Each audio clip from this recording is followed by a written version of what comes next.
Tayo pong lahat ay manalangin.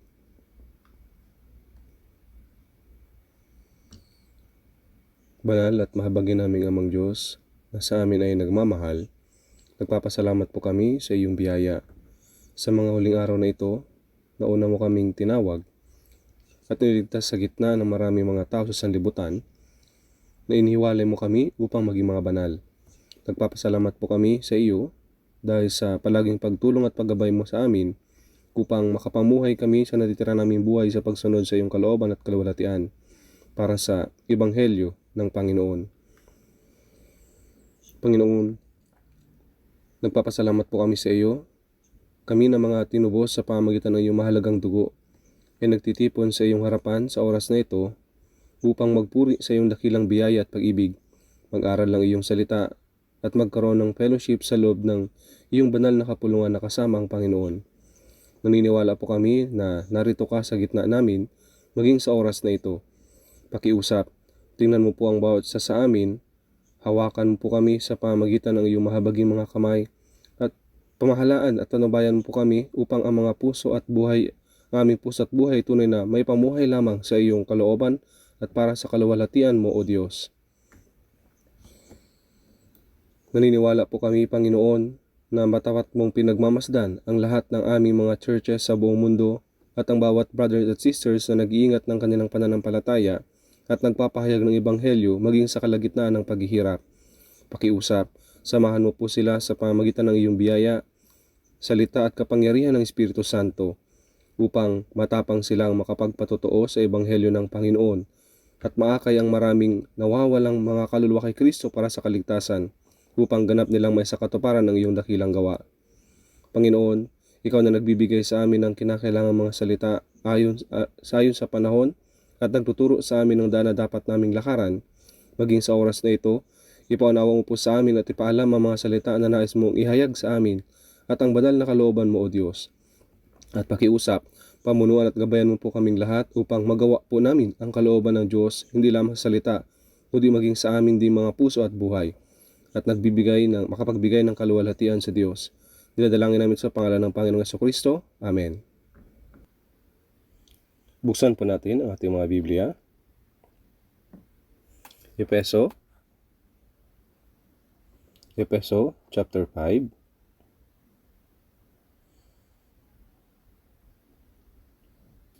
Efeso chapter 5 verse 14 hanggang verse 17.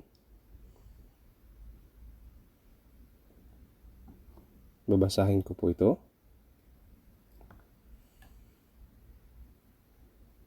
Efeso chapter 5 verse 14 hanggang verse 17. Babasahin ko po. Sapagkat anumang bagay na nakikita ay liwanag, kaya't sinasabi, gumising ka, ikaw na natutulog, at bumangon mula sa mga patay at si Kristo ay magliliwanag sa iyo. Kaya't maging maingat kayo sa inyong paglakad, hindi gaya ng mga mangmang, kundi gaya ng marurunong, na sinasamantala ang panahon, sapagkat ang mga araw ay masasama. Kaya't huwag kayong maging mahangal, kundi unawain ninyo kung ano ang kalooban ng Panginoon.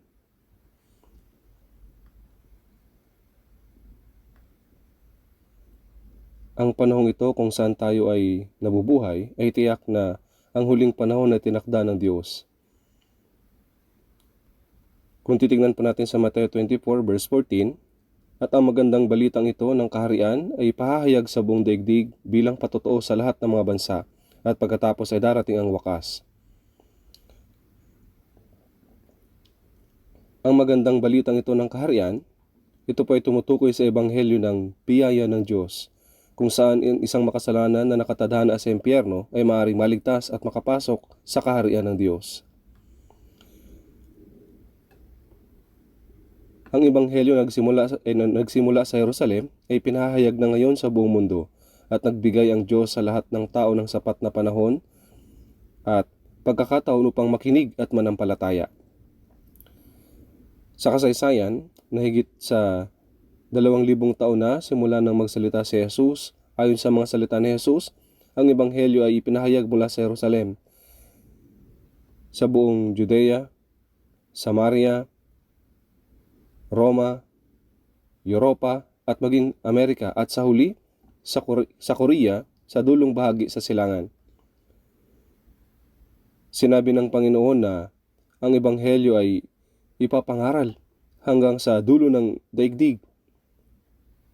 At ngayon, ang Ebanghelyo ay tunay na ipinapahayag na sa lahat ng lugar. Ang Biblia na mayroon tayo, ang Lumang Tipan, ay orihinal na nakasulat sa Hebreo at ang ilang bahagi ay sa Aramaiko. At ang Bagong Tipan ay nakasulat sa Griego. At ngayon, ang Bibliang ito ay naisali na sa lagpas 3,000 dialekto at sa lahat ng wika sa buong mundo. Mayroong libu-libong uri ng mga dialekto sa mundong ito. At ang ilan sa mga dialekto ay may mga salitang binibigkas ngunit walang nakasulat na teksto. Ang Biblia ay naisalin na sa lahat ng mga wikang maaaring maisalin sa pamamagitan ng mabilis na paraan ng transportasyon, sa pamamagitan ng radio waves at sa pamamagitan ng mga dokumento. Ang Ebanghelyo ay patuloy na nakakarating sa ibang lugar. Sa tingin ko po, nangyari ito upang wala silang anumang may dadahilan na sasabihing, hindi ko nagawang manampalataya dahil hindi ko napakinggan ang Ebanghelyo. At sinabi ni Jesus ng detalyado ang tungkol sa mga tanda na mangyari sa mga huling mga araw. Sa Marcos 13:29, gayon din naman, kapag nakita ninyong nangyayari ang mga bagay na ito, alam ninyong iyon ay malapit na, nasa mga pintuan na. Nagsalita siya sa iba't ibang paraan patungkol sa mga tanda na matutupad bago ang ikalawang pagdating ng Panginoon. At ang lahat ng mga iyon ay natupad na sa panahon natin. Mga likas na pangyayari, pagbagsak ng moralidad, politika, militar, na mga sigalot, at ang mga banta ng digmaan. Lahat ng mga propesiya tungkol sa mga mangyayari sa huling mga araw ay natutupad eksakto gaya ng sinasabi ng Biblia. Gaya ng alam po ninyo, patuloy na nagaganap ang mga digmaan sa gitnang silangan sa ngayon. Umaasa ako na matatapos ito kaagad. Subalit mo ang hindi pa ito matatapos. Ang parehong panig ay nagmamatigas, tumatangging sumuko, at determinadong lumaban hanggang sa sumuko ang kabilang panig o ganap nilang mawasak. Siyempre po, matatapos ito balang araw. Sa tingin ko, ang huling digmaan ay hindi mangyayari doon. Kung titingnan natin ito sa Biblia, may ilang mga tao na nagtataka, ito na ba ay patungo sa ikatlong digmaang pandaigdig? Hindi lang ito sigalot sa nakabilang ang US, Israel at Iran. May halos 20 bansa na konektado sa digmaang ito. Napaka mapanghanib at tunay na nakakabahalang mga bagay ang mga nangyayari.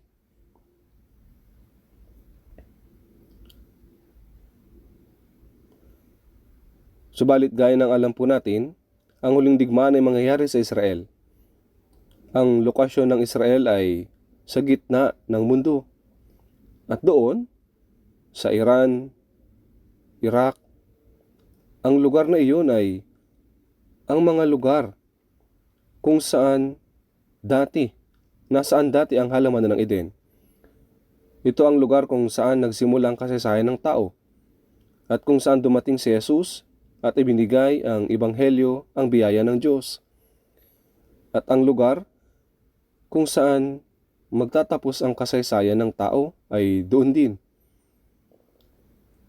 Kaya nga, ang mga salitang naitala halos 2,600 taon na ang nakakalipas sa Ezekiel 38 na ang huling digmaan ay magaganap sa Israel ay eksakto pong natutupad sa panahon natin ngayon. At sa Zacarias chapter 12, naisulat na kapag lahat ng mga bansa ay nagtipon upang labanan ang Israel, wawasakin ng Diyos ang lahat ng mga bansang aatake sa Israel. At iyon eksakto ang digmaang nuklear na kinakatakutan ng lahat ng mga tao. Kung titingnan natin sa Zacarias chapter 14 verse 12, mayroong mga salita na sinasabi, ito ang magiging salot na ibibigay ng Panginoon sa lahat ng mga bayan na nakipagdigma laban sa Jerusalem. Ang kanilang laman ay mabubulok habang sila'y nakatayo pa sa kanilang mga paa. at ang kanilang mga mata ay mabubulok sa kinalalagyan ng mga ito, at ang kanilang mga dila ay mabubulok sa kanilang mga bibig. Ngunit kapag nabulok ang tao, wala pang kaso na nabulok habang nakatayo pa. Nabubulok ang tao habang nakahiga sa libingan.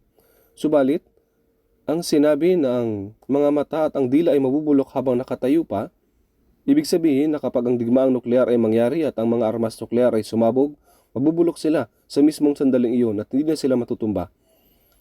Ang mga mata at ang mga dila ng mga basang bahagi ang unang matutunaw at ang laman ay mabubulok gaya niyon. Pero ang mga salitang naitala ng halos 2,600 taon na nakalipas ay matutupad sa panahon natin. At ang huling digmaan ay maaaring sumiklab anumang sandali. Ang huling digmaan. Gayunpaman, hindi ko iniisip na ang kasalukuyang digmaang ito sa gitnang silangan ang huling digmaan. Bakit po? Dahil ang huling digmaan ay inilarawan sa Ezekiel 38 sa verse 1, kung saan binabanggit nito ang pinakadulong bahagi ng hilaga, yung Rosh. Pumupunta ako dati sa Moscow isang beses sa isang taon, sa loob ng ilan ding mga taon, para makipagpulong at tinutukoy ang Russia bilang Rosh. Minsan tinatawag nila itong Roske, ibig sabihin Russia. Sa Biblia, nakasulat ito bilang Rosh. Ang Meshek ay tumutukoy sa Moscow. At ang Russia, ang pinakadulong bahagi ng hilaga, ang pinuno ng komunismo, ang pinuno ng ateismo. Kapag lumaban ito sa Israel, ilang mga bansa ang nakalista bilang mga kakampi nito. At lahat sila ay nariyan pa sa ngayon, eksaktong ayon sa nakasulat. Halimbawa po ang Iran na dating bansang kakampi ng Amerika. Ngunit pagkatapos ng dinastiyang Pahlavi at ng revolusyon ng Iran, naging laban na sila sa Amerika. Bagaman ang mga tao ay namamatay sa digmaan doon, sumisigaw sila ng Allahu Akbar. Nakakatakot po iyon. Tayo mga Kristiyano ay handang mamatay upang maipahayag ang ebanghelyo ng Diyos. Subalit ang mga Muslim ay namamatay para kay Allah. Nakakatakot po ito.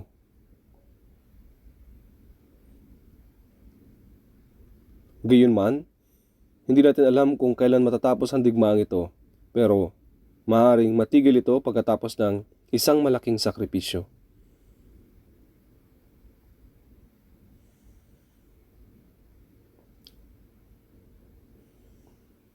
Opo. Sa sandaling magkaroon ng malaking sakripisyo, ito po ay matitigil ang digmaang ito. Pagkatapos nito, ang Russia ay darating laban sa Israel. Ang China ay sasali rin sa kanila. Ang Amerika ay sasali rin sa huling digmaan. Isang malaking huling digmaan ang sisiklab, subalit naniniwala ako na ang Panginoon ay muling darating sa papawirin bago ito mangyari. Ang mga salita ng Diyos ay hindi kailanman nabigo. Tiyak ito na nabubuhay tayo sa huling mga araw. Maaring sabihin ng mga tao, lagi namang may digmaan. Tiyak na hindi magkakaroon ng huling digmaan. Ngunit ito ang mga paunang sulyap, ang pasimula sa huling digmaan. Kaya sinasabi sa 1 Pedro chapter 4 verse 7, ngunit ang wakas ng lahat ng mga bagay ay malapit na, kaya kayo'y magpakatino at magpigil sa sarili alang-alang sa inyong mga panalangin. Ang wakas ng lahat ng mga bagay, ibig sabihin ang wakas ng mundong ito kung saan tayo nakatira. Ang wakas ay malapit na. Sa panahon po natin, ito ay tunay na malapit na. Kaya kayo'y magpakatino at magpigil sa sarili alang-alang sa inyong mga panalangin. Ito ang panahon kung kailan ang mga Kristiyano ay dapat na tunay na maging gising. Dapat tayong mabuhay na may totoong pananampalataya bilang mga tunay na mga mananampalatayang naipanganak na muli. Naniniwala ako na wala na tayong maraming panahong natitira upang ipangaral ang ebanghelyo dahil bigla po itong matatapos. Wala na po tayong sapat na panahon. Sinasabi sa unang Tesalonica chapter 4 verse 16, Sapagat ang Panginoon mismo ang bababa mula sa langit na may sigaw, may tinig ng arkanghel at may trumpeta ng Diyos. At ang mga namatay kay Kristo ay babangon muna. Ito pang tinatawag na pagdating ng Panginoon sa papawirin. At ang mga namatay kay Kristo ay babangon muna. Ang mga kaluluwa ng mga naligtas na namatay ay kasama na ng Diyos. Subalit kapag ang Panginoon ay magbalik, silang mga namatay sa biyaya ay muling mabubuhay sa katawan. At tayo mga nabuhay ay biglang mababago upang salubungin ang Panginoon sa papawirin. Naniniwala ako na ang salitang ito ay matutupad sa panahon natin. Habang tayo ay buhay pa, gaano pa ba ang itatagal ng mundong ito? Tiyak na lahat ay nagmamadali patungo sa katapusan. Gayunman, dapat nating malaman na ang mga pangyayaring ito ay bahagi ng plano ng Diyos para sa huling mga araw. At dapat nating suriin ang ating mga sarili. Nabubuhay ba talaga ako bilang isang Kristiyanong ipinanganak na muli na may tunay na pananampalataya? Kailan darating ang Panginoon? Magagawa ko bang salubungin siya na walang anumang dapat ikahiya? Bawat isa sa atin ay dapat na subukin ang ating pananampalataya at siguruhin na tayo ay may tunay na pananampalataya ng isang mananampalatayang naipanganak na muli.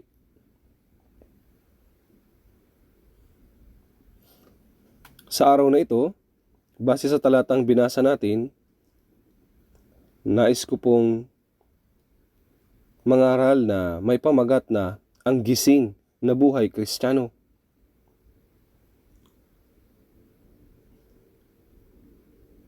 Sinasabi sa Efesos sa chapter 5 verse 14,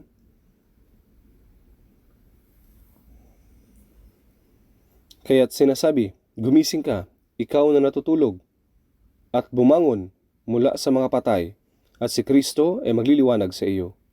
Sinasabi dito, gumising ka. Gumising ka. Ikaw na natutulog. Ngayon, sino ang tinutukoy nito? May ilang mga tao na nagsasabi na tinutukoy nito ang mga hindi ligtas dahil ibig sabihin na natutulog dito ay kamatayan. Kaya iniisip nila na patungkol ito sa mga hindi ligtas.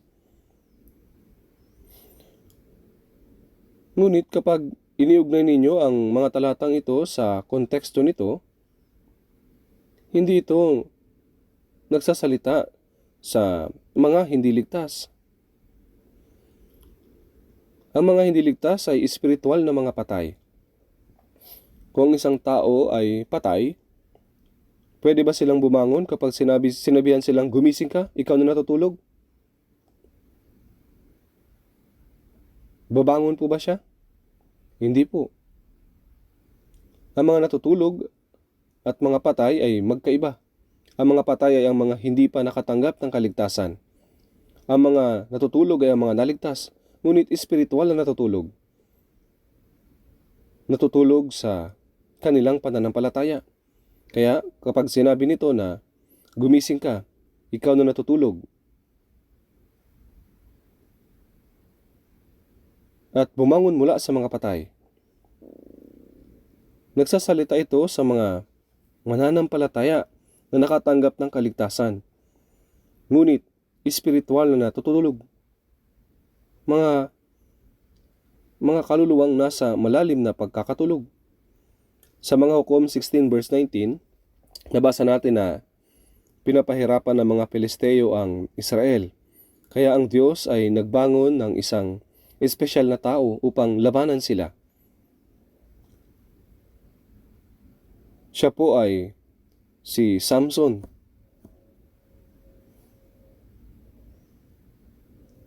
Siya ay isang tao na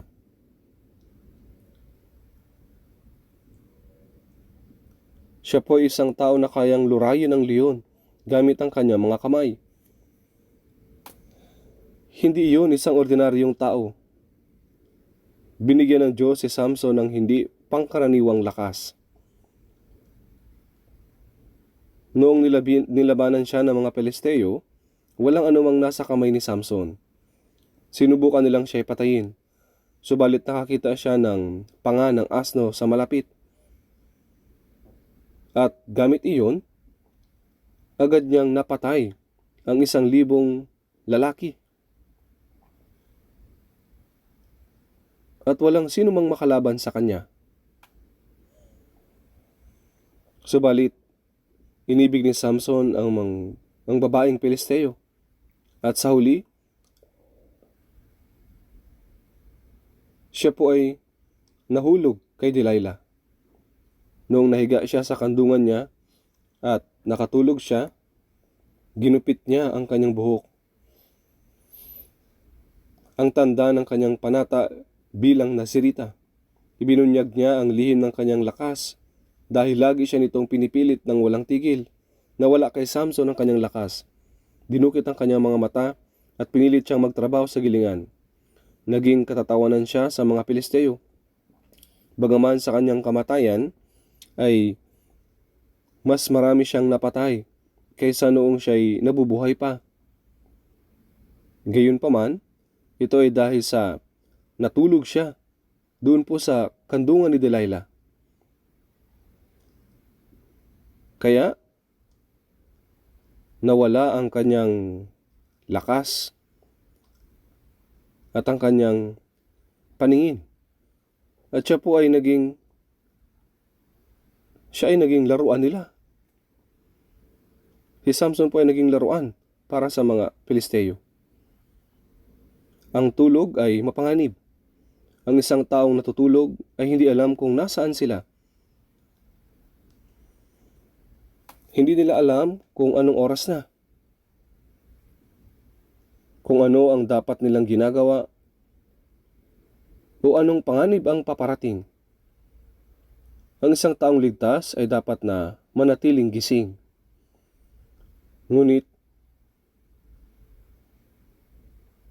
kung sa espiritual at sa pananampalataya ay nakatulog sila, hindi nila alam ang kanilang kondisyon. Hindi nila alam ang kanilang mga tungkulin bilang Kristiyano. Hindi nakikilala ang panahon kung saan sila nabubuhay.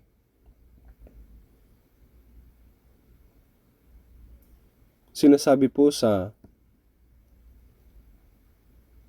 Roma, sa chapter 13, verse 11, bukod dito, alam ninyo ang panahon na ngayoy oras na upang magising kayo sa pagkakatulog.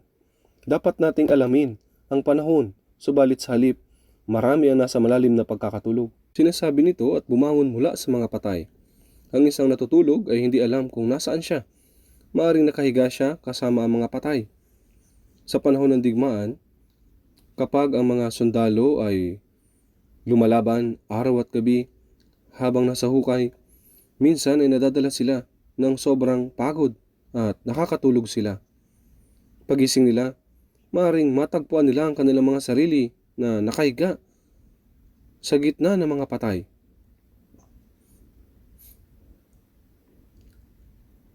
Nakatulog sila sa tabi ng mga bangkay at hindi man lang nila ito namalayan. Gumising ka, ikaw na natutulog, at bumangon mula sa mga patay at si Kristo ay magliliwanag sa iyo. Ang taong naligtas, ngunit espiritual na natutulog, ang mga patay ay natutulog gaya ng mga taong hindi ligtas ng mundong ito. Ang taong iyon ay patay. At ang Kristiyano ay nakahiga doon na kasama nila, gaya ng isang patay, at nagpapagala-gala sila sa gitna ng malalim na panaginip.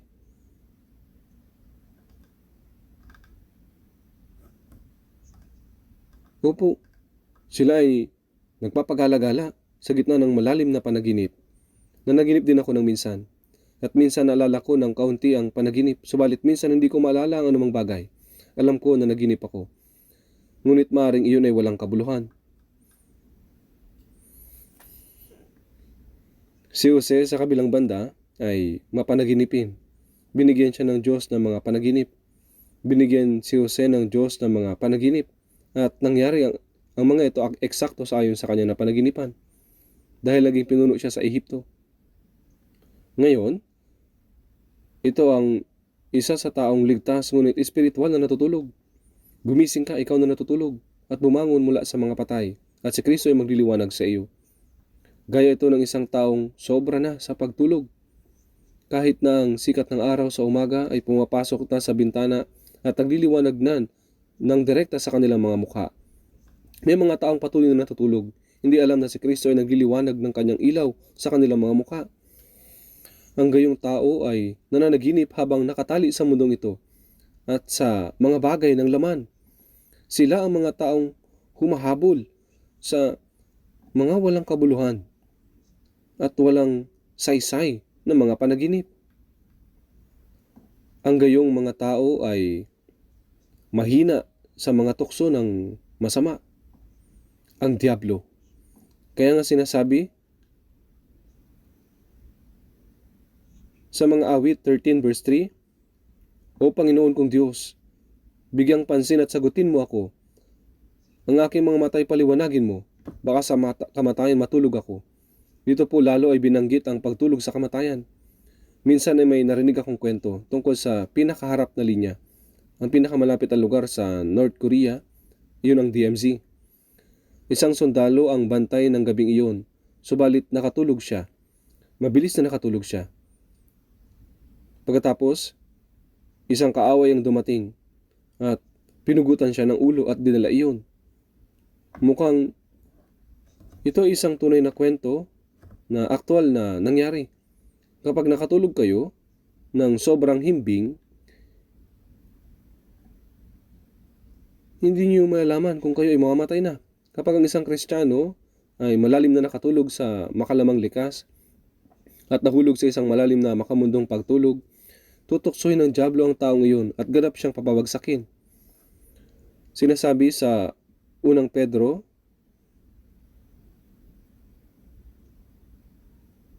sa chapter 5 verse 8, magpakatino kayo, magbantay kayo. Ang diablo na inyong kaaway ay tulad ng liyong gumagala at umuungal na umahanap ng kanyang malalapa. Para naman sa mga hindi ligtas, naroon na sila sa loob ng tiyan ng diablo. Para sa isang hindi ligtas, hindi na kailangan ng diablo na tuksuhin siya, sapagkat mahigpit ang kapit sa kanila ng kapangyarihan ni Satanas. Ang problema po ay doon sa mga ligtas. Bagaman ligtas sila, kung tulog sila spiritually, tutuksuhin sila ng diablo upang tuluyan na silang bumagsak. Sa makatuwid sa unang Pedro sa chapter 5 verse 8, magpakatino kayo, magbantay kayo. Ang diablo na inyong kaaway ay tulad ng liyong gumagala at umuungal na humahanap ng kanyang malalapa. Sino po sa palagay ninyo ang humahanap ng malalapa? Naghahanap siya ng malalapa ng mga ligtas na Kristiyano. Ang malapa ay nangangahulugang tuluyan na mabigo sa buhay pananampalataya. Bagaman ligtas ka, maaaring tuluyang mahulog sa pananampalataya mo sa ilalim ng kapangyarihan ni Satanas. Sinasabi sa Isaiah 60 verse 1, Ikaw ay bumangon. Magliwanag ka. Sapagkat ang iyong liwanag ay dumating. Nang sinabing, Ikaw ay bumangon. Hindi ito maririnig ng patay. Gayunpaman, ang isang buhay, bagaman malalim ang tulog nila, babangon silang bigla kapag inalog sila at sinabing bumangon ka. Hindi po ba?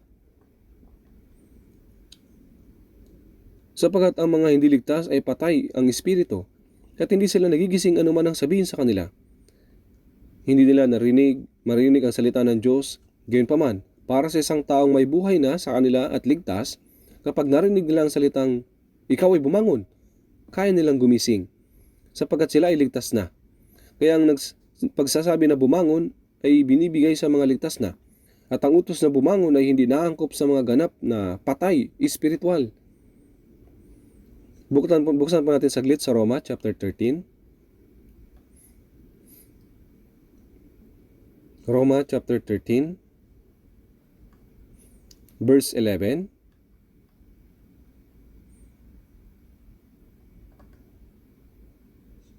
Verse 11. Bukod dito, alam ninyo ang panahon na ngayon oras na upang magising kayo sa pagkakatulog. Sapagkat ngayon ay higit na malapit na sa atin ang kaligtasan kaysa nung sumampalataya tayo ng una. Malalim na ang gabi at ang araw ay malapit na. Kaya't iwaksin na natin ang mga gawa ng kadiliman at ating isakbat ang mga sandata ng liwanag. Sinabi dito, bukod dito alam ninyo ang panahon na ngayong oras na upang magising kayo sa pagkakatulog.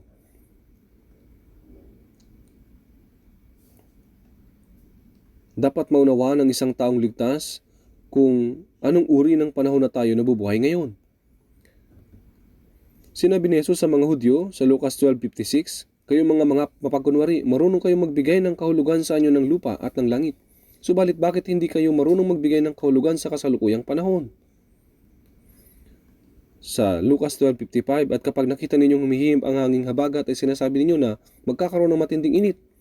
Sa verse 54, kapag may nakita kayong ulap na tumataas sa kanluran, ay may darating na malakas na ulan. At gayon na nga ang nangyayari. Hindi ba tayong lahat ay nalalaman ng mga bagay ng panahon ng mas maaga pa? Marunong kayong magbigay ng kahulugan sa anyo ng lupa at ng langit. Subalit bakit hindi kayo marunong magbigay ng kahulugan sa kasalukuyang panahon? Sa pagtingin sa mga pangyayari na nabubunyag sa panahong ito, dapat nating maunawaan kung sa anong panahon na tayo nabubuhay at kung anong panahon tayo nabibilang ngayon na tinutukoy ng Diyos. Gayon pa man ay sinasabi niya, marunong kayong magbigay ng kahulugan sa anyo ng lupa at ng langit, subalit bakit hindi kayo marunong magbigay ng kahulugan sa kasalukuyang panahon? Alam ninyo ang panahon na ngayong oras na upang magising kayo sa pagkakatulog. Habang pinag-aaralan natin ang Biblia, hindi ba natin maaaring maunawaan kung sa anong panahon na tayo nabubuhay at nabibilang ngayon? At kung gaano na kalapit ang araw ng pagbabalik ng Panginoon? Sapagkat ngayon ay higit na malapit na sa atin ang kaligtasan kaysa nung tayo sumampalataya ng una. Ang kaligtasan na ito ay tumutukoy sa kaligtasan ng ating katawan. Dahil naligtas na ang ating mga espiritu, hindi po ba nababago ang ating mga puso at binabago sa araw-araw sa pamamagitan ng biyaya ng Diyos at ng Kanyang salita at sa pamamagitan ng Espiritu Santo? Ito ang tinatawag nating kaligtasan ng pagkatao at ang kaligtasan ng buhay na unti-unting nabubuhay na karapat-dapat bilang isang ligtas. Sinabi sa Pilipos chapter 2 verse 12, isagawa ninyo ang inyong sariling kaligtasan na may takot at panginginig. Ibig sabihin nito, ang naligtas na espiritu at dapat na mabuhay na karapat-dapat sa kaligtasan iyon. Bukod pa rito, tungkol sa oras ng pagdating ng Panginoon, sinabi sa Roma 8:23 na tayo ay may masidhing paghihintay ng pagkukupkup ang pagtubos ng ating katawan. Sinabi na kapag dumating ang Panginoon, sila mga namatay sa kanilang katawan ay babangon muna. At silang mga buhay pa ay babaguhin sa isang saglit. Babaguhin sa isang katawang gaya ng sa Kanya. Pilipos 3:21 na siyang magbabago ng ating hamak na katawan upang maging katulad ng katawan ng Kanyang kaluwalhatian. At ang kaligtasang tinutukoy dito ay kaligtasan ng katawan. Higit na malapit na sa atin ang kaligtasan kaysa nung tayo sumampalataya ng una. Malalim na ang gabi at ang araw ay malapit na. Sinabi nila na pinakamadilim na oras ay bago ang magbukang liwayway, hindi po ba? Bago ang pagbabalik ng Panginoon, bago siya bumangon, gaya ng araw ng silangan, ang mundong ito ay magiging mas madilim sa mas maraming paraan. Madilim sa maraming paraan. Maraming mga sakuna ang ibabagsak sa atin at ang kasamaan ng tao ay abot na sa sukdulan. Roma 13:12, malalim na ang gabi at ang araw ay malapit na. Kaya't iwaksin na natin ang mga gawa ng kadiliman at ating isakbat ang mga sandata ng liwanag.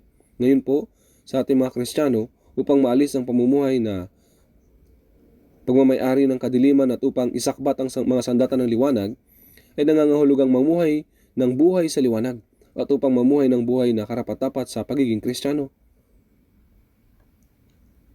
Dapat nating tandaan na kapag ang mga Kristiyano ay hindi nanatiling gising at isabuhay ng maayos ang kanilang buhay pananampalataya, maaari silang mahulog sa tukso ng dyablo.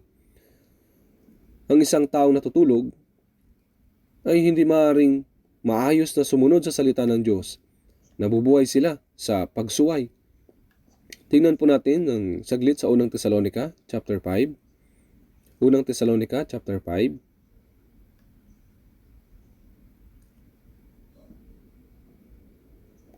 Babasahin ko po mula verse 5 hanggang verse 8.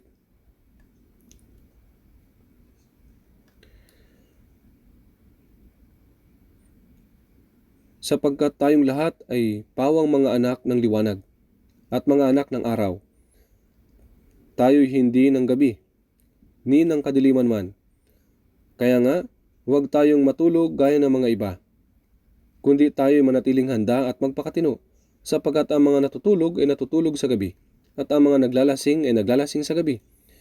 Ngunit palibhas ay mga anak tayo ng araw, magpakatino tayo, at isuot natin ang baluti ng pananampalataya, at ng pag-ibig, at ang maging helmet ay ang pag-asa ng kaligtasan. Dito rin po sinasabi, kaya nga huwag tayong matulog gaya ng mga iba, kundi tayo manatiling handa at magpakatino. Silang mga hindi ligtas at nasa malalim na pagtulog at kalaunan ay magigising sa impyerno. Maging ang mga naligtas, kapag sila ay nakatulog, hindi nila malalaman kung nasaan sila o ano ang kanilang gagawin. Maaari silang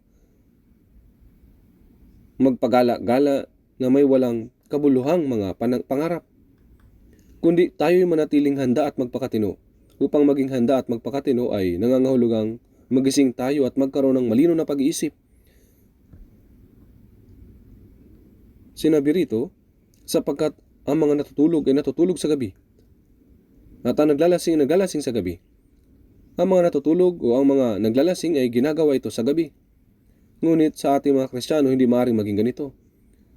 Ngunit palibhasa ay mga anak tayo ng araw, magpakatino tayo, at isuot natin ang baluti ng pananampalataya at ng pag-ibig, at ang maging helmet ay ang pag-asa ng kaligtasan. Gaya ng kawal na tumutungo sa digmaan na sinusuot ang kanyang kalasag at helmet, dapat tayong magpakatino at gising upang labanan ang pwersa ng kasamaan sa mundong ito.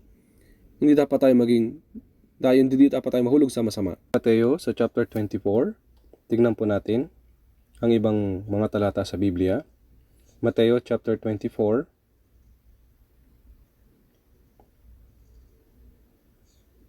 verse 42 hanggang sa verse 43. Mateo chapter 24, verse 42 hanggang 43. Basahin po natin ito ng sabay-sabay. Magbantay kayo, sapagkat hindi ninyo nalalaman kung anong araw darating ang inyong Panginoon. Ngunit unawain ninyo ito na kung nalalaman ng puno ng sambahayan kung anong bahagi ng gabi darating ang magnanakaw, magpupuyat sana siya at hindi niya hayaang pasukin ang kanyang bahay. Magbantay kayo. Maraming mga salita sa Biblia na nagsasabi sa atin na manatiling gising sa ating buhay pananampalataya. Magbantay kayo, sapagkat hindi ninyo nalalaman kung anong araw darating ang inyong Panginoon. Ang pusong handang sumalubong sa pagdating ng Panginoon, kailanman siya dumating, ay isang pusong tunay na gising. Kung nabubuhay ka ayon sa sarili mong kaginhawaan at sinusunod ang laman, kahit na anumang oras ay darating na ang Panginoon. Iyon ay isang malalim na pagtulog. Kung nalalaman ng puno ng sambahayan kung anong bahagi ng gabi darating ang magnanakaw, magpupuyat sana siya at hindi niya hahayaang pasukin ang kanyang bahay. Kaya maging handa rin naman kayo, sapagkat ang anak ng tao ay darating sa oras na hindi ninyo nalalaman, inaasahan. Saan kayo makakakita ng magnanakaw na sinasabing, nanakawan ko ang bahay mo sa ganitong araw at ganitong oras? Upang nakawan ang bahay, sa hindi naasahang oras, ang mga bahay po ng mga Hudyo ay hindi gawa sa makakapal na mga tisa. Nakita ko po ito nang bumisita ako sa India. Sama-sama silang nagtatayo ng kawayan ng maluwag at naglalagay ng putik sa labas, o minsan ay hindi man lamang naglalagay ng putik. Madaling makakapasok ang mga magnanakaw roon. Ngunit unawain ninyo ito na kung nalalaman ng puno ng sambahayan kung anong bahagi ng gabi darating ang magnanakaw, magpupuyat sana siya at hindi niya hahayaang pasukin ang kanyang bahay. Kung hindi tayo mananatiling gising, hindi natin nalalaman kung kailan tayo mahuhulog sa tukso ng Diablo. Tingnan po natin Lucas chapter 12. Lucas chapter 12, verse 35. Babasahin ko po mula chapter 12, verse 35 hanggang 37.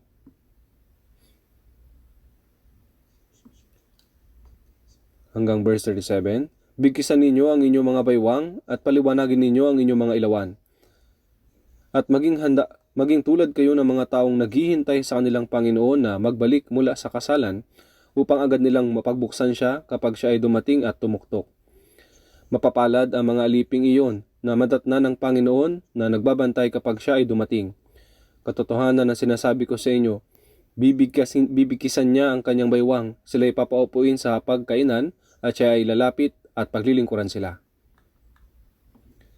Bigkisan ninyo ang inyong mga baywang. Patungkol sa pagbigkis ng baywang, kadalasan na niluluwagan mo ang iyong sinturon kapag matutulog ka. Para makapagtrabaho at makapagpalakas, dapat bigkisan ninyo ang inyong mga baywang at paliwanagin ninyo ang inyong mga ilawan. Bakit?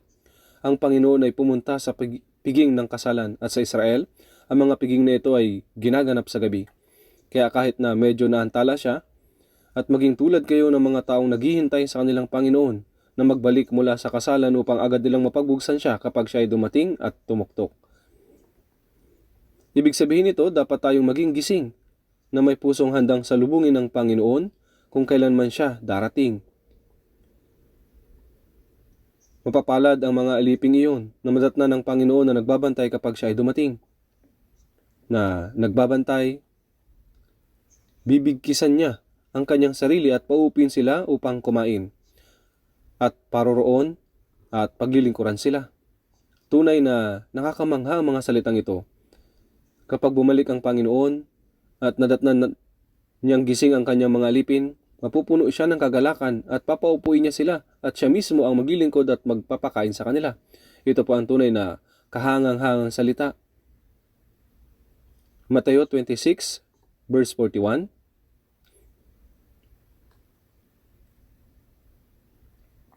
Mateo 26 verse 41. Basahin po natin ng sabay-sabay. Mateo 26 verse 41. Basahin po natin ng sabay-sabay. Kayo'y maging handa at manalangin upang hindi kayo madaig ng tukso. Ang espiritu ay tunay na nagnanais, subalit ang laman ay mahina. Noong gabi bago dinakip si Jesus, alam niya na hindi magtatagal, si Judas Iscariote ay darating kasama ang mga kawal para hulihin siya. Sapagkat si Jesus ay madalas na magpalipas ng gabi sa bundok ng mga olibo. Natutulog siya at nananalangin doon. Ngunit hindi ito alam ng mga alagad. At patuloy lang silang natutulog. Siguradong pagod sila sa pagsunod kay Jesus sa buong araw. Si Jesus ay nagpatira pa at nanalangin na nagsasabi, Ama ko, kung maaari, lumampas sana sa akin ang kopang ito. Gayon may hindi ang ayon sa ibig ko, kundi ang ayon sa ibig mo. Nanalangin siya ng parehong panalangin ng 3 beses. Ngunit nang siya ay bumalik, nakita niya ang mga alagad na natutulog muli. Kahit na sinabi niya sa kanila na magbantay, nakatulog sila. Kayo'y maging handa at manalangin upang hindi kayo madaig ng tukso. Kapag hindi kayo manalangin, madadaig kayo ng tukso. Nung dinakip si Jesus, kahit si Pedro na nanumpa na hindi niya siya ipagkakaila, kahit na ito ay nangangahulugan ng kamatayan, ay hindi nakasunod kay Jesus at sinabi, hindi ako yun. Sinasabi ko sa iyo, hindi ko kilala si Jesus. Sinabi niya ito nung nakilala siya bilang isa sa mga alagad. Ang lahat ng iba pang mga alagad ay tumakas din. Iyan ang ibig sabihin ng mahulog sa tukso, hindi ba? Kagaano ito kaduwag? Para sa mga Kristiyano, kapag natulog ang puso nyo o natulog ang kaluluwa ninyo sa oras na kailangan, ay dapat ay gising kayo, nabubuhay ng maayos na buhay pananampalataya. Ang ibig sabihin ng pagtulog ay bigong mamuhay bilang karapat-dapat na Kristiyano at nabuhay ayon sa sariling kaginhawaan at kaisipan ng laman. Yan ay isang panaginip. Nabubuhay kayo sa isang panaginip. Ang ganoong tao ay madaling mahulog sa tukso. Tingnan po natin sa Marcos. Marcos chapter 13.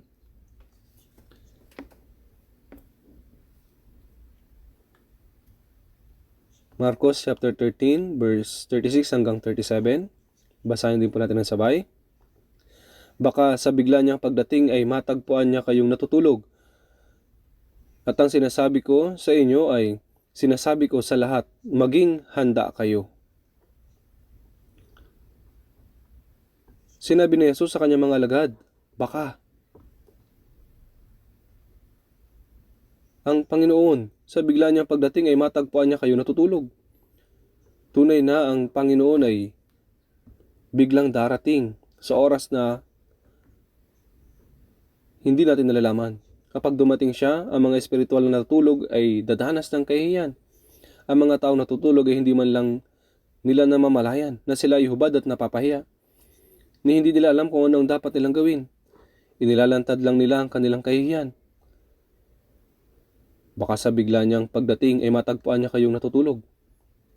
At ang sinasabi ko sa inyo, ang mga salita na sinabi ni Jesus sa kanyang mga alagad, ay ang mga salitang sinasabi niya sa lahat.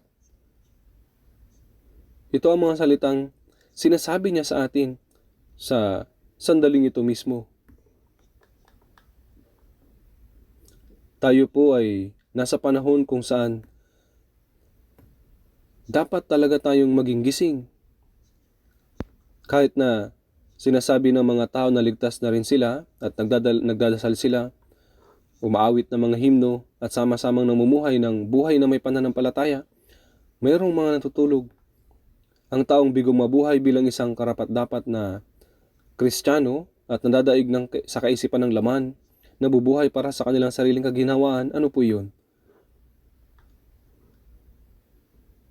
Iyon ang taong natutulog. Kaya sinasabi sa Efesos chapter 5 verse 15, kaya't maging maingat kayo sa inyong paglakad. Sinasabi nito sa atin na maging maingat kung paano tayo kumilos.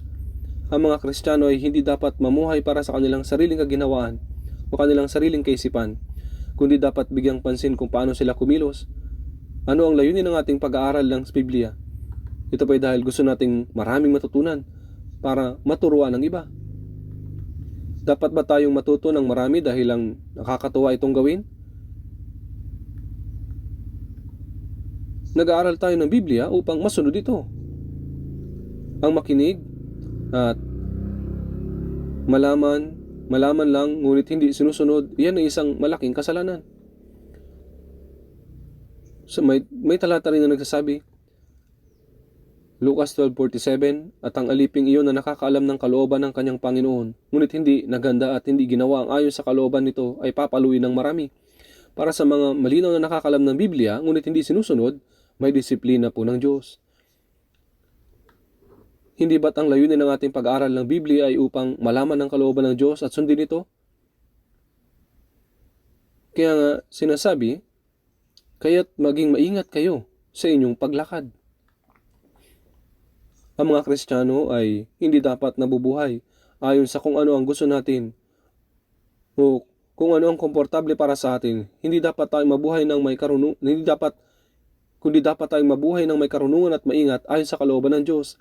Hindi tayo dapat mabuhay ayon sa sariling kaisipan o kaginawaan o basta sinusunod lang kung ano yung ginagawa ng iba. Ang mga Kristiyano ay mga taong inihiwalay sa sanlibutan. Ang mga taong walang pag-asa, walang layunin ng buhay, at walang pinapahalagahan. Kaya nga sa awit 49:20, taong nasa karangalan subalit hindi nakakaunawa ay gaya ng mga hayop na namamatay. Ano ang kaibahan sa pagitan ng mga hayop at ng mga tao? Kung hindi sila taong totoong ligtas, tayo ay inihiwalay sa kanila. Tayo po ay inihiwalay sa kanila. Sila ay mga patay, ngunit tayo ay mga buhay. Magkakaroon ng paghukom ng mga buhay at ng mga patay. Ang patay ay sumusunod sa landas ng mga patay, ngunit ang mga buhay ay pinamumunuan ng Panginoon. Kaya ang sinasabi, kaya't maging maingat kayo sa inyong paglakad. Tingnan din po natin sa Kawikaan chapter 3. Kawikaan chapter 3. Basahin din po natin ng sabay-sabay at dahan-dahan. Kawikaan chapter 3, verse 5 hanggang verse 6. Sa Panginoon ay buong puso kang magtiwala at huwag kang manalig sa sarili mong pangunawa. Sa lahat ng iyong mga lakad siya iyong kilalanin at itutuwid niya ang iyong mga landasin. Sa Panginoon ay buong puso kang magtiwala at huwag kang manalig sa sarili mong pangunawa. Ang magtiwala sa Panginoon ng buong puso ay nangangahulugan ng pagtitiwala sa Kanyang salita at mamuhay ng may pagsunod. Yan po ang ibig sabihin ng pagtitiwala sa Kanya. Sa Panginoon ay buong puso kang magtiwala at huwag kang manalig sa sarili mong pangunawa. Ibig sabihin, hindi tayo dapat umasa sa sarili nating pamamaraan o sa sarili nating karunungan o sa sariling mga panukala. Sa lahat ng iyong mga lakad siya iyong kilalanin at itutuwid niya ang iyong mga landasin. Ano pong ibig sabihin ng kilalanin siya sa lahat ng iyong mga lakad? Ibig sabihin, isama mo ang Diyos sa lahat ng mga bagay, sa lahat ng ginagawa mo, lalo na kung may mahalagang bagay na nangyayari. Huwag gumawa ng isang madaling desisyon batay sa inyong sariling kaginhawahan, kundi sumangguni sa Panginoon. Paano? Tanungin mo ang sarili mo. Kung ang Panginoon ay nandito, ano ang gagawin niya sa sitwasyong ito? Kung sasangguni ka sa Panginoon, mahahanap mo ang sagot. Sa lahat ng iyong mga lakad, siya iyong kilalanin. Ibig sabihin, isama mo ang Diyos. Isama mo ang Diyos sa lahat ng bagay. Huwag kang kumilos ayon sa sarili mong kalooban. Kapag ang isang bata ay may kaginakaharap na mahalagang bagay, natural lamang na hindi siya magdesisyon ayon sa kanyang sariling kaisipan, kundi magtatanong siya sa kanyang tatay o nanay. Ano po ang tingin mo o ang pinakamagandang gawin sa sitwasyong ito? Gayun din naman, dapat tayong sumangguni sa Panginoon. Paano kung gumawa ka ng isang mahalagang desisyon sa iyong sarili at ito pala ay mali? Sa lahat ng iyong mga lakad, siya iyong kilalanin. Ibig sabihin, dapat kang sumangguni sa Diyos. Magtanong ka, kung ang Diyos ay nandito, ano ang gagawin niya? Habang nananalangin ka, itutuwid niya ang iyong mga landasin. At gagabayan ka ng Panginoon at ipapakita niya sa iyo ang daan. Kawikaan, chapter 3, verse 7, huwag kang magpakapantas sa iyong sariling mga mata.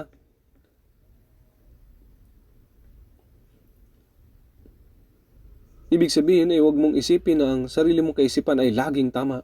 Huwag kang magpakapantas sa iyong sarili mga mata. Matakot ka sa Panginoon at sa kasamaan ay lumayo ka. Kung magtitiwala ka sa Diyos at patuloy na sasangguni sa Kanya, hindi ka madadaig ng tukso ng dyablo. Kaya, para sa mga Kristiyano, ang karunungan ay hindi ang pamumuhay ayon sa kung ano ang nararamdaman mong tama o komportable, kundi ang pamumuhay ayon sa kalooban ng Diyos. Dapat tayong mamuhay ng maingat. Sa mga awit, chapter 1, verse 1 hanggang verse 2, alam niyo po ito. Hindi po ba? Mapalad ang taong hindi lumalakad sa payo ng masama. Hindi tumatayo man sa daan ng mga makasalanan. Ni umupo man sa upuan ng mga manunuya, kundi nasa kautusan ng Panginoon ng kanyang kagalakan, na magbubulay-bulay araw at gabi sa kanyang kautusan. Mapalad ang taong, sino po ang hindi higit na mapalad kaysa sa isang ligtas na anak na Diyos? Mapalad ang taong hindi lumalakad sa payo ng masama. Hindi po ibig sabihin nito ay ang hindi pagsunod sa mga masamang tao, kundi mas higit pa riyan, nasaan ang masama? Mayroon pa tayong dating likas at iyan ang masama. Ang masama ay hindi malayo, nariyan sila sa ating mga sariling kaisipan. Ang kaisipan ng laman ay ang payo ng masama. Ang pamumuhay sa ating sariling pamamaraan at kilos, na para bang tayo ang pinakamatalino at pinakamarunong, iyan ay payo ng masama. Kapag nag-aaral tayo ng Biblia, tinatanong ng mga Kristiyano, anong sinasabi ng salita ng Diyos sa ganitong sitwasyon? Habang nananalangin tayo, tuturuan tayo ng Diyos. Mapalad ang taong hindi lumalakad sa payo ng masama, ni tumatayo man sa daan ng mga makasalanan. Ibig sabihin, huwag kang bumalik sa dati mong pamumuhay nung hiwalay ka pa sa Diyos. Ang daan na sinusundan ng mga tao sa mundong ito ay iba sa daan na nilalakaran ng mga Kristiyano, hindi ba? Pagkatapos dumaan sa makipot na pintuan, ang daan patungo sa kaharian ng Diyos ay makipot na daan. Paano ito magiging tulad sa daan ng sanlibutan? Ni tumatayo man sa daan ng mga makasalanan, ni umupo man sa upuan ng mga manunuya. Ibig sabihin ng pagmamataas ay ang pagsabi ng Maaaring ganyan ang sinasabi ng salita ng Diyos. Ngunit ayaw kong mamuhay ayon doon. Kapag nagsasalita ang nakakatanda, dapat tayong sumagot ng opo, naiintindihan ko po. Ngunit sa halip ay sinasabi, hindi ko gagawin iyan. Naniniwala ako na tama ang sarili kong kaisipan. Iyan po ang tinatawag nating pagmamataas, kayabangan. Ang malaman ng malinaw ang salita ng Diyos, ngunit tumatangging sundin ito ay gaya ng pag-upo sa luklukan ng pagmamataas. Kailangan nating umalis mula roon. Kundi nasa kautusan ng Panginoon ng kanyang kagalakan at nagbubulay-bulay araw at gabi sa kanyang kautusan. Dito po ang kautusan ay tumutukoy sa buong salita ng Diyos. Ang pagbubulay-bulay sa salita ng Diyos araw at gabi ay ang patuloy na pag-isipan nito. Hindi lamang natin pinagbubulay nito, kundi nag-isikap na buhay ayon dito. Tingnan po natin sandali sa Roma chapter 12. Roma chapter 12.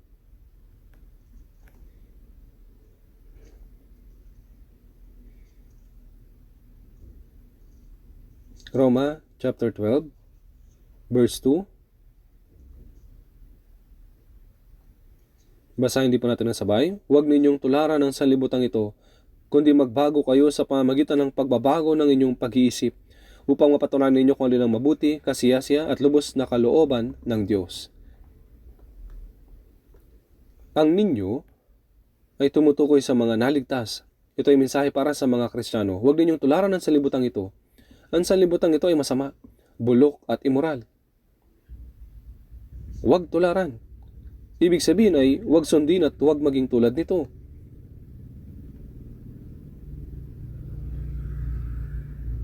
Kundi magbago kayo sa pamamagitan ng pagbabago ng inyong pag-iisip. Paano mapapalitan at mababago ang ating kaisipan? Ang isang taong ligtas, kaya't kung ang sino may na kay Kristo, siya ay bagong nilalang. 2 Korinto 5:17. Ang mga lumang bagay ay lumipas na at tingnan ninyo, ang lahat ay naging bago. Ang ating puso at ating buhay dapat na nagbago sa bawat araw. Tama ba? Magbago kayo sa pamamagitan ng pagbabago ng inyong pag-iisip. Sa pagbabasa, paikinig at pagkasaulo ng Biblia, at habang tayo nananalangin, ang ating puso ay dahan-dahang nababago at nagiging angkop bilang Kristiyano.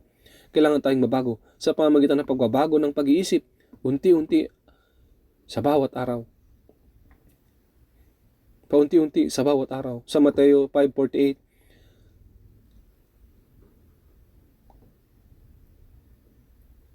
kaya't kayo ngayon maging sakdal, gaya ng inyong Ama sa langit na sakdal. Ang Diyos ay perpekto. Bilang mga anak ng Diyos, dapat tayo maging higit at higit pang tulad ng ating Ama. Paano magiging perpekto ang isang tao tulad ng Diyos? Gayunpaman, kung isang tatay ay isang mabuting ama, hindi niya sasabihin sa anak niya na sapat na kahit kalahati lang na ikaw ay maging katulad sa akin. Sa halip, sasabihin niya sa kanya na maging tulad kanya. At sa 2 Pedro chapter 1 verse 4 sinasabi, kabahagi kayo sa likas ng Diyos. Ang katangian ng Diyos ay paunti-unting nabubuo sa ating pagkatao. Kaya magbago kayo sa pamamagitan ng pagbabago ng inyong pag-iisip. Pagkatapos ating maligtas, habang nabumuhay tayo sa church at nagkakaroon ng fellowship sa mga brothers at sisters, at anong nangyayari? Ang ating puso at ang ating buhay ay dapat dahan-dahang nababago ng higit at higit pa. Tayo'y dapat mahiwalay ng higit at higit pa mula sa sanlibutan. Tama ba? Sa bawat hakbang, tayo higit at naging katulad ng Panginoon. At kung siya'y dumating, kahit ang ating katawan ay mababago katulad ng sa Kanya. Ang mga sikada ay hindi biglang lumilitaw bilang mga sikada. Sa halip, mula sa pagiging uod, sila ay nagiging sikada. Sa bansa natin, inaabot ng 7 taon bago sila maging sikada. Sa Amerika, inaabot ng 17 taon bago sila maging sikada.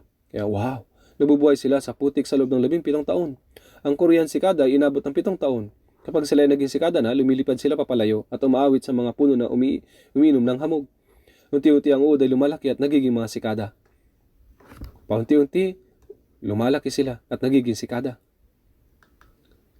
Ang larva ng tutubi sa isang maliit na sapa ay umaakyat sa tangkay ng dahon at lumilipad papalayo bilang isang tutubi. Ang larva sa isang lusak ay nagiging isang tutubi. Alam niyo po ba? Tayo kailangang magbago paunti-unti upang sa pagdating ng Panginoon, Kaya't ang ating katawan ay lubos na nababago sa pagharap natin sa Kanya. Hindi ba tayo patuloy na mabago ng higit at higit pa? Dapat lang tayo ay mabago. May mga taong nagsasabing naligtas sila. Subalit, sinasabing ayaw ko sa fellowship. Bakit kailangan ba nating palaging magtipon? Pupunta ako sa church kapag gusto ko at mananatili lang sa bahay kapag ayaw ko. Ito po ay kalayawan. Ito ba talaga ay kalayaan? Sinasabi ng Biblia sa Galatia 5:13, huwag lamang ninyong gagamitin ang inyong kalayaan bilang isang kadahilanan para sa laman. Ang laman ay ayaw magpakontrol sa Diyos. Nais lang nitong gawin ano man ang gusto niya. Kung hahayaan natin ito, tayo magtatangay palayo sa Diyos magpakailanman. Kahit mahirap at ayaw ng ating laman, kailangan pa rin natin magpunta sa church paglinggo, makasama ang brothers and sisters, maglingkod, dumalo sa Wednesday, at mamuhay sa fellowship. Sa prosesong ito, tayo nababago ng paunti-unti at natututong mabuhay gaya ng isang tunay na Kristiyano. Magbago kayo sa pamamagitan ng pagbabago ng inyong pag-iisip. Dapat tayo magbago upang mapatunayan ninyo kung alin ang mabuti, kasiyasiya, at lubos na kalooban ng Diyos. Kung ito'y maintindihan natin, susundin natin ang kalooban ng ating Diyos. Kaya nga, upang mapatunayan ninyo kung alin ang mabuti, kasiyasiya, at lubos na kalooban ng Diyos. Kaya kung ito po ay maintindihan natin, talagang susundin natin ang kalooban ng Diyos.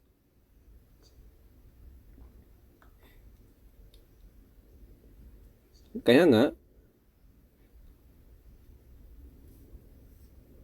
maging maingat kayo sa inyong paglakad, hindi gaya ng mga mangmang, kundi gaya ng marurunong na sinasamantalang panahon. Hindi gaya ng mga mangmang. Ang karunungan ay unawain ang kalooban ng Diyos at gawin ang nais niya. Tama po ba? Ang karunungan ay hindi maging mas matalino sa ibang tao sa sanlibutan. Sa halip, sinasabi ng Biblia na ang karunungan ay malaman ang kalooban ng Diyos at mabuhay ayon po dito.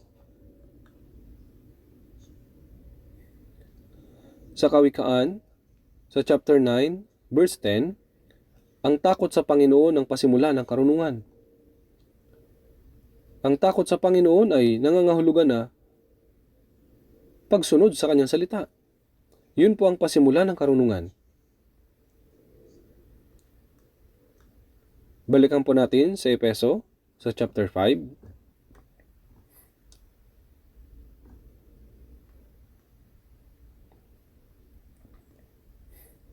Efeso, chapter 5. Babasahin ko po mula sa verse 15. Kaya't maging maingat kayo sa inyong paglakad, hindi gaya ng mga mangmang, kundi gaya ng mga marurunong, na sinasamantalang panahon sapagkat ang mga araw ay masama. Dito po, sinasabi na sinasamantalang panahon. Tama po ba? Panahon. Ang oras ay mabilis na lumilipas sa atin. Ito ang kahulugan ng panahon.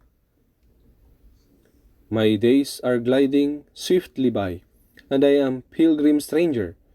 As a pilgrim, I live through the days of this difficult world. Sa ibang salin, ang sinasamantalang panahon ay kunin ang pagkakataon o sunggaban ang pagkakataon. Ang oras na mabilis na lumilipas ay isang pagkakataon, hindi po ba? Habang ang orasan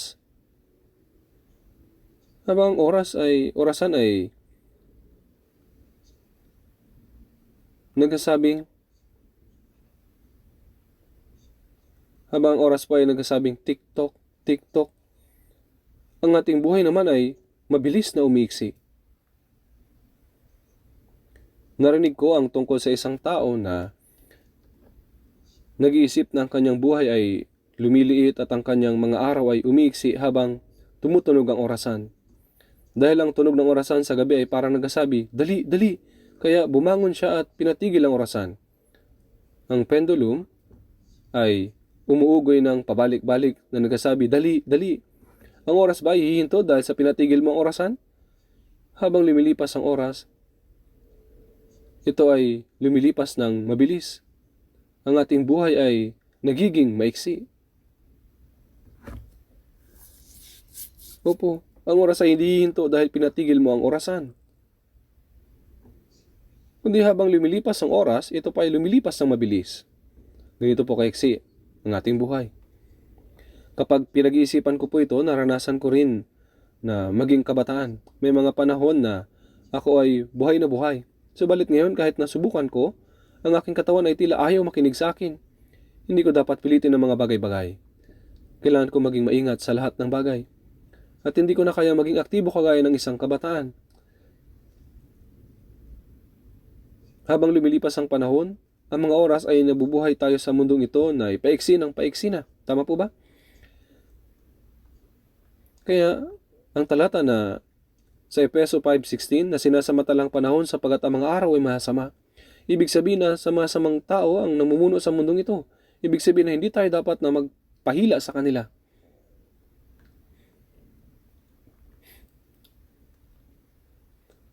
Sa Galatia, sa chapter 6, sa verse 10, sinasabi na, kaya't habang may pagkakataon, gumawa tayo ng mabuti sa lahat.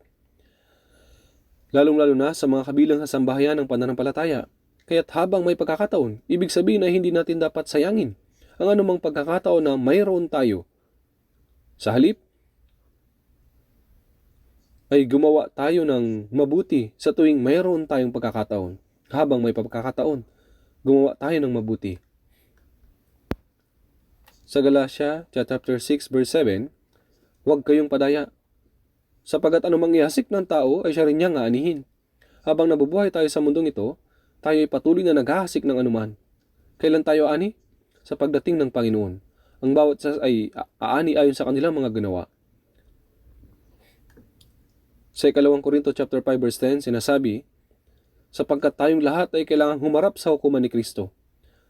Para sa mga hindi ligtas, sa Apokalipsis 20 verse 13, at sa mga sumusunod na talata ay sinasabi na, at hinatulan ang bawat tao ayon sa kanilang mga gawa, at sila ay tinapon sa lawa ng apoy. Sa Apokalipsis 20 verse 14, at iyon po ang impyerno. Ang parusa sa impyerno ay maaaring magkakaiba ayon sa kung gaano karami ang naging kasalanan ng bawat tao. Para sa mga banal, hindi na mahalaga kung ano ang mga kasalanan kanilang nagawa o kung paano sila namuhay bago sila maligtas. Kagaya po ito ng mga salita na nasa 2 Korinto 5:17. Ang mga lumang bagay ay lumipas na. Tingnan ninyo, ang lahat ay naging bago. Tayo ay naging mga bagong tao kay Kristo. Sa pasimula hanggang sa araw na pumunta na tayo sa Panginoon, ang ating mga buhay ay itinuring na bago. 2 Korinto 5:10 upang bawat isa ay tumanggap ng kabayaran sa mga bagay na ginawa niya sa pamagitan ng kanyang katawan, maging mabuti o masama. Ang mamuhay ayon sa kalooban ng Diyos ay mabuti, at ang hindi ito gawin ay masama. Ang mamuhay ng ayon sa Espiritu Santo ay mabuti, at ang mamuhay ng ayon sa laman ay masama. Ang lahat ng bagay ay mahahayag kung ano man ito kapag tayo humarap sa Panginoon. Napakarami pa mga salita sa Biblia ng ganito. Magagawa mong ibang isipin ng ligtas na sapat na ako'y pupunta na sa langit, basta hindi na ako mapupunta sa impyerno. Ayos na yun. Kaya't na ako'y disiplinahin sa paghukom, hindi na mahalaga kung wala akong gantimpala. Kung tatayo tayo ngayon sa harapan ng Diyos, maraming bagay tayong tiyak na panghihinayangan. Sasabihin natin na kung alam ko lang, ganito ang gagawin ko. Sana ako'y namuhay ng tama ayon sa kalooban ng Diyos. Ako'y naging hangal na hinayaan ko ang aking puso na matangay na mga walang kabuluhang bagay sa sanlibutan at mamuhay para sa aking laman na sa halip para sa kalooban ng Diyos. Wala na pong magiging pagkakataon pa.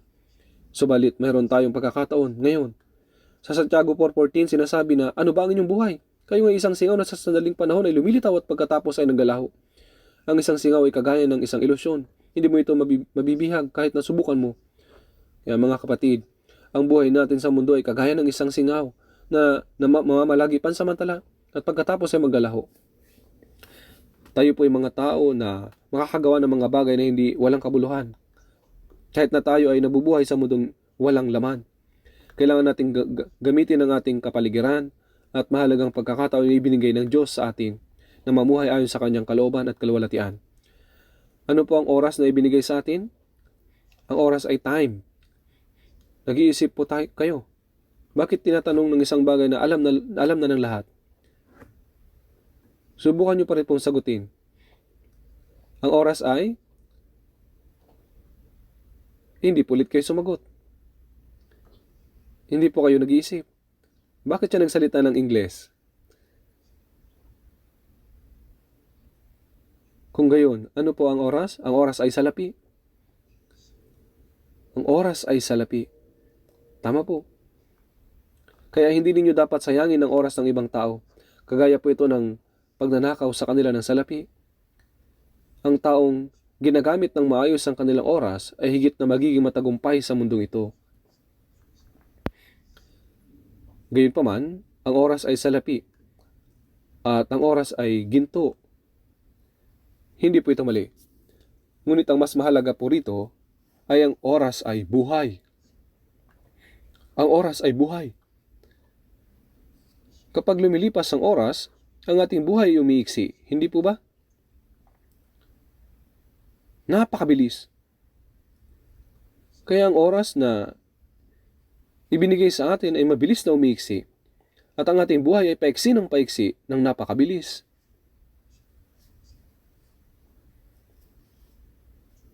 Umiiksi ng napakabilis. Sa mga awit 90 verse 10, ang mga taon ng aming buhay ay 70 taon. O kung malakas kami ay 80 taon. Ngunit ang mga ito ay hirap at kaguluhan lamang. Ang mga ito ay madaling lumipas at kami ay nawawala. Ang oras ay mabilis na lumilipas. Ngunit sinasabi sa Ecclesiastes chapter 3 verse 1, sa bawat bagay ay may kapanahunan, at panahon sa bawat bagay sa silong ng langit. Ang Diyos ay mayroon din pong time limit. At sa loob ng time limit na iyon, ang bawat layunin ay naisa sa katuparan. Ang layunin ng Diyos, kapag ang layunin ng Diyos ay eksakto na sa katuparan, nagtatapos po ito. Pagkatapos nating maligtas hanggang sa araw na tumungo tayo sa Diyos, mayroong layunin na kailangan nating may sa katuparan sa loob ng panahon na ibinigay sa atin. Mayroong layunin para sa atin na magawa ang kalooban ng Diyos at tumayo sa kanyang harapan. Ang plano ng Diyos at ang layunin na iyon ay mabilis na isa sa katuparan. Habang ito ay mabilis na isa sa katuparan, kailangan natin na ipamuhay ang ating natitirang buhay para sa layunin na may sa katuparan ang layunin ng Diyos. Ngunit kung mamuhay tayo ayon sa ating gusto at hindi iniintindi ang layunin at plano ng Diyos, yun ay nagiging kahangalan at masamang bagay. Kung ang mga Kristiyano ay mamuhay ng ayon sa kanilang kagustuhan, na hindi iniintindi ang kalooban at plano ng Diyos, kaya sinasabi sa Efeso sa 5:17, kaya't huwag kayong maging mga hangal, kundi unawain ninyo kung anong kalooban ng Panginoon. Hindi ba sinasabi niya ito? Ito po ay nagiging pinakahangal na bagay at napakasama sa paningin ng Diyos. Upang iligtas tayo, iniwan ng Diyos ang kaluwalhatian ng langit at dumating sa mundong ito. Nagdusa ng lahat ng mga kahirapan na pinagdusahan ng mga tao. At kahit na siya ay walang kasalanan, siya ay ipinako sa krus at tiniis ang lahat ng kahihiyan at kirot upang iligtas tayo. Ngunit ayaw pa ba natin na mamuhay para sa Panginoon? Kahit na ang Panginoon ay namatay doon sa krus upang kayo'y iligtas, ayaw ko mamuhay para sa Panginoon. Sinasabi ko ba natin na ito at namumuhay lamang na ayon sa gusto natin? Kung gayon, ito po ay hindi pagpapasalamat. Ito po ay masama sa paningin ng Panginoon. My one wish, Lord, is this alone, to serve Thee all my days, then rise to stand before Thy throne, and sing Thy deathless praise. Like arrow flight, the moments pass, redeem at Christ control. Ang oras ay ibinigay sa atin, at mabilis na lumilipas. Ang plano at kalooban ng Diyos ay unti-unting naisa sa katuparan, at tayo ay naligtas sa pamagitan ng gawang iyon.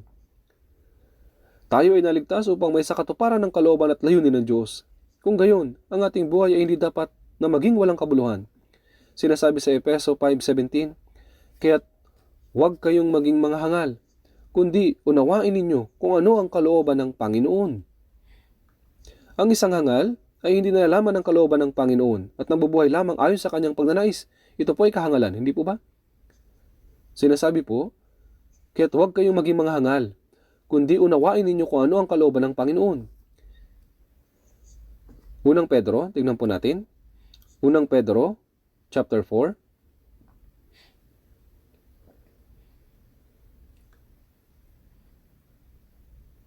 Unang Pedro, chapter 4, verse 1 hanggang sa verse 2.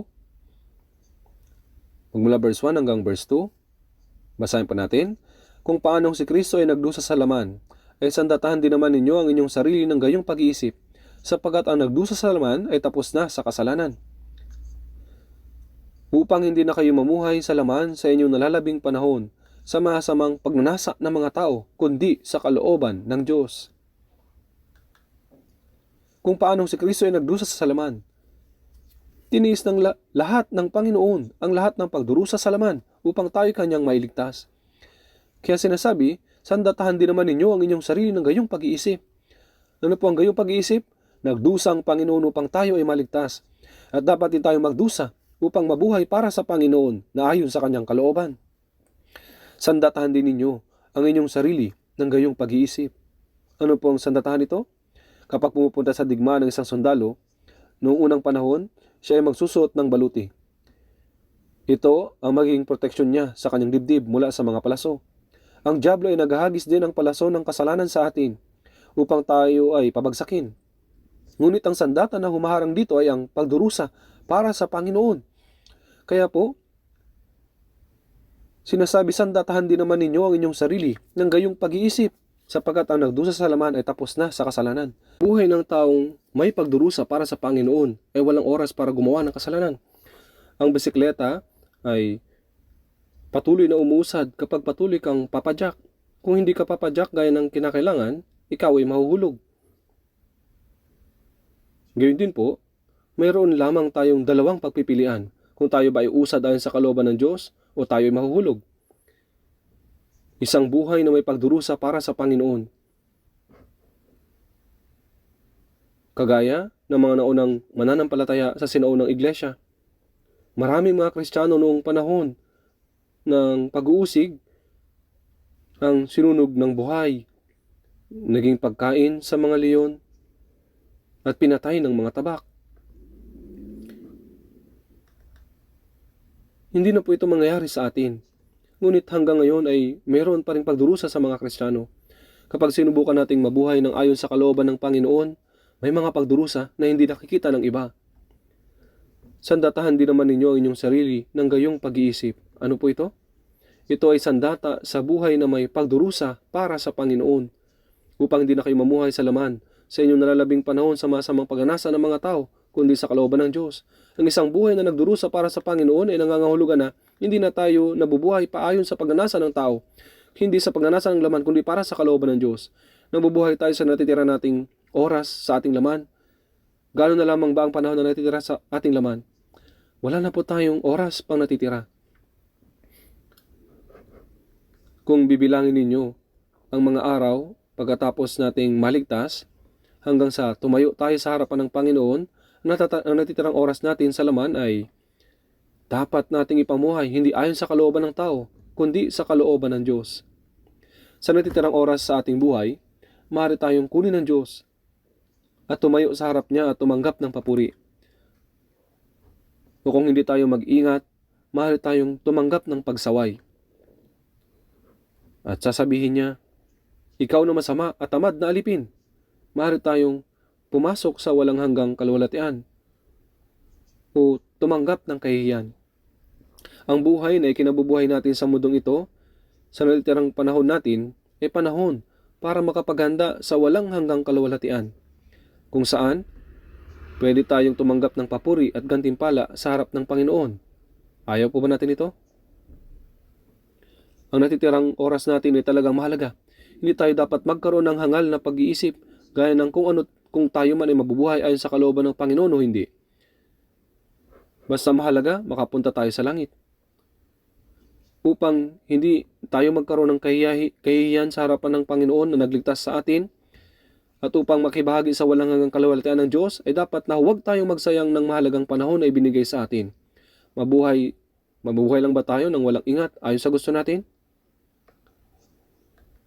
Ang Christian life ba ng isang born again Christian ay ang pagpunta lang sa church tuwing linggo, pagdalo tuwing Miyerkules, bumabati sa iba, magpalipas ng masayang oras at tumaawit ng mga gandang himno, nanalangin at nagbibigay ng kaunting offering?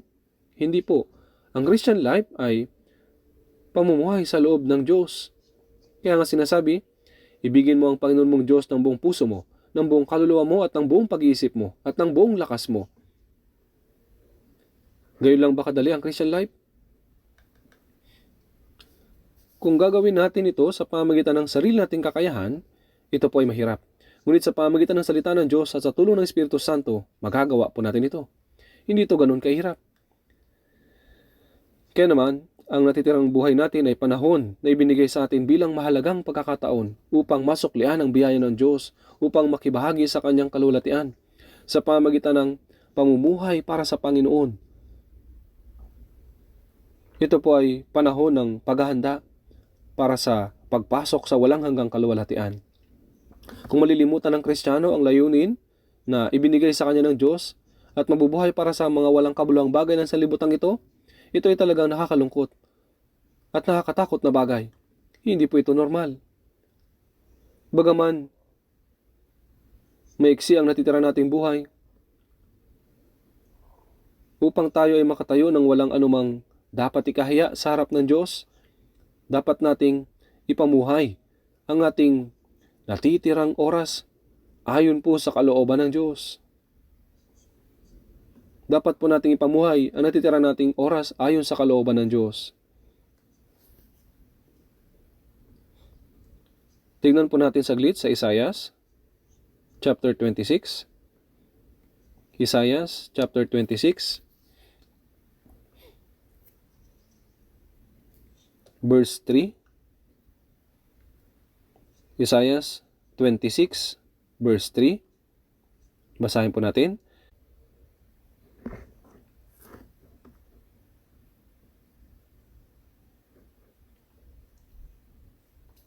Iyong ingatan siya sa ganap na kapayapaan ng pag-iisip ay nananatili sa iyo, sapagkat siya nagtitiwala sa iyo. Na ang pag-iisip ay nananatili sa iyo. Anong klaseng tao po ito?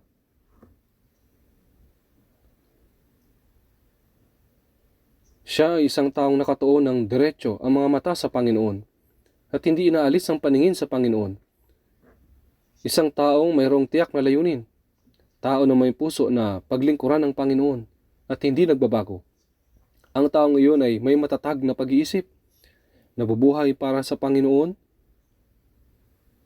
pagkatapos ay mabubuhay para sa laman. Nagsisikap bigyang kasiyahan ng Panginoon, pagkatapos ay mahuhulog sa sanlibutan. Ang taong ito ay hindi matatag. Ginagawa ng taong matatag na ang layunin ng buhay ay maging para lamang sa kalooban at kaluwalhatian ng Diyos at namumuhay ayon sa layuning ito ng hindi nagbabago. Iyong iingatan siya sa ganap na kapayapaan. Nagbibigay siya ng kapayapaan. Ang Panginoon ay tumutulong. Kaya kung tayo po ay mamumuhay ayon sa kalooban ng Diyos, ang Diyos ay isa sa atin.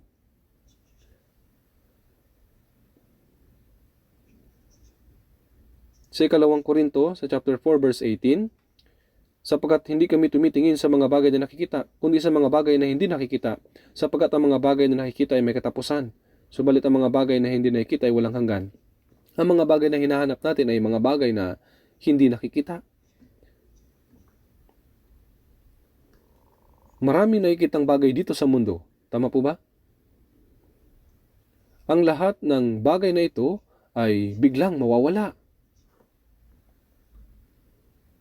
Ang lahat ng mga bagay sa mundong ito ay biglang mawawala.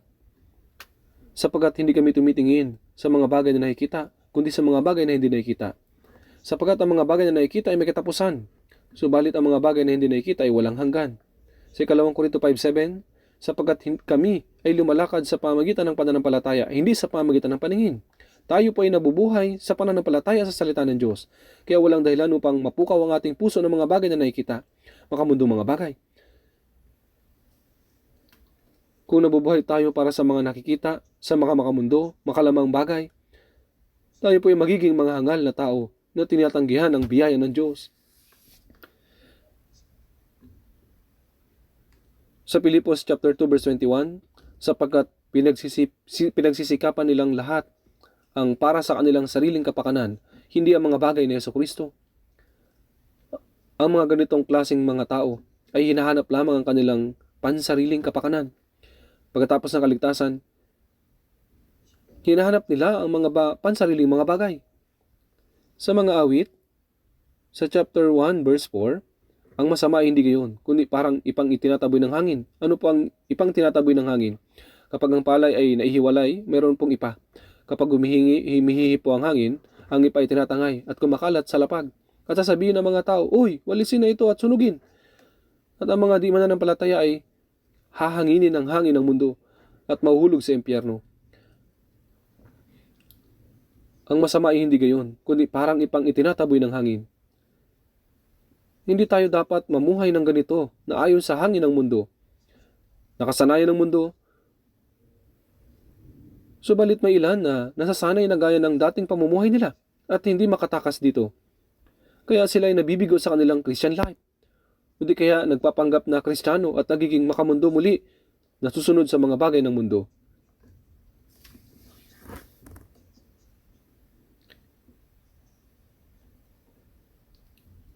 Hindi po dapat na maging ganito.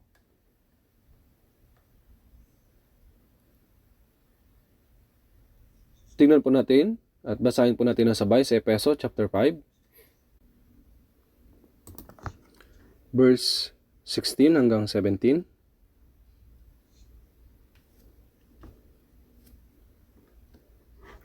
Basahin po natin ang sabay.